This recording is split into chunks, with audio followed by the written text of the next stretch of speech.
Hello, guys. Thank you for this day.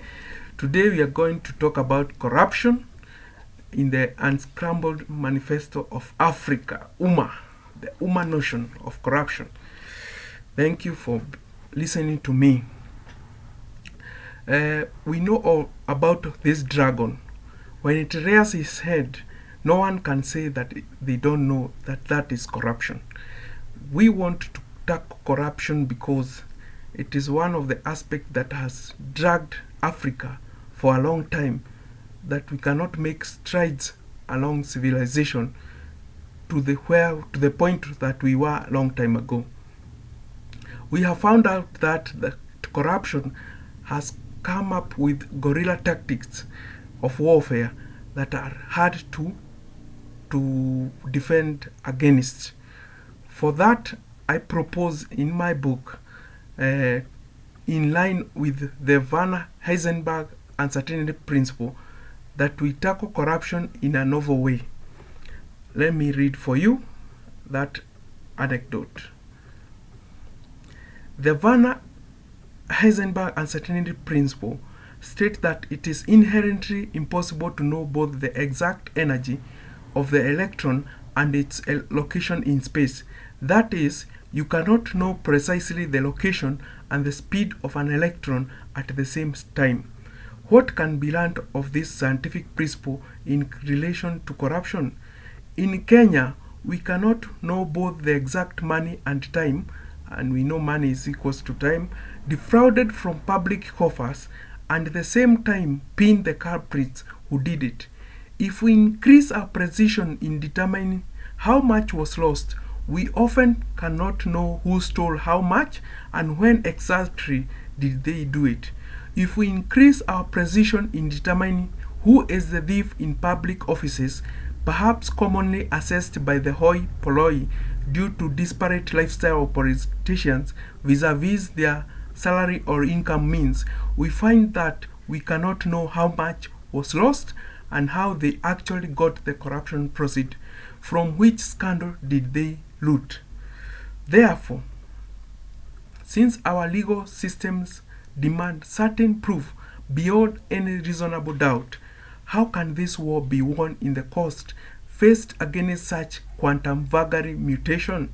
Yet to conform with the verifiable experiment results, empirical justifications, and to help us to resolve a bit in our mind the apparent logical contradiction, Heisenberg mathematically suggested that if a position measurement is made with uncertainty x and a momentum measurement is made with simultaneously with uncertainty p, then the product of the two uncertainties is equal or greater than the Planck's constant h. Similarly, if we can determine with high probability that money was defrauded from a docket S and a certain time and simultaneously determine that personalities R were in charge and these personalities show a high degree of disparate lifestyle, then the product of these variables is either greater or equal to corruption constant C, postulated in the soon to be curriculum of governance and its conventional value determined. We therefore need no other rational proof owing to the confusing duality of ascertaining both variables. So indeed we can force people who have been found in dockets that have been in corruption zone to resign based on that, in that we cannot find them to be guilty or innocent, but we can say that they are not guilty, but they may have benefited from the resources that corruption proceeds that came from that docket. So we can force them to resign. We need to restructure our laws to be not to go when on matters corruption, not to be about beyond any reasonable doubt, but to be structured in a way that can solve this paradox that we have. The R implicated culprits must therefore vacate public office and either accept or agree that public service was not their fate, even if they might be innocent. They can also donate corruption proceeds into a Zacchaeus account with the Central Bank of Kenya as a sort of salvation from future guilt, or even turn out to be stubborn cult villains who enjoy their poisoned proceeds to their grave out of sight of public service. We need to have these people out of sight of public service if they are to claim that they are not guilty. And that is another way. Another way is to ensure that our media is trained onto a docket where there will be development funds. So if we have 22 dockets, we must ensure that only one of those dockets or two will get an infusion of funds for development. The others will be kept at a constant K of infusion for recurrent expenditure.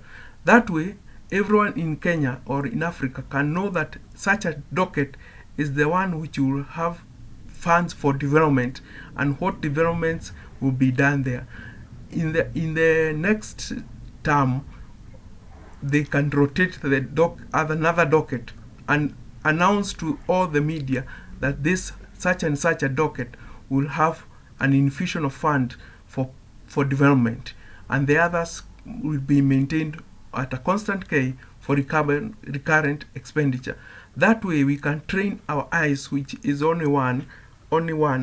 We have only one eye to look at to ensure that our public funds are not being looted, as is the case right now. Thank you so much.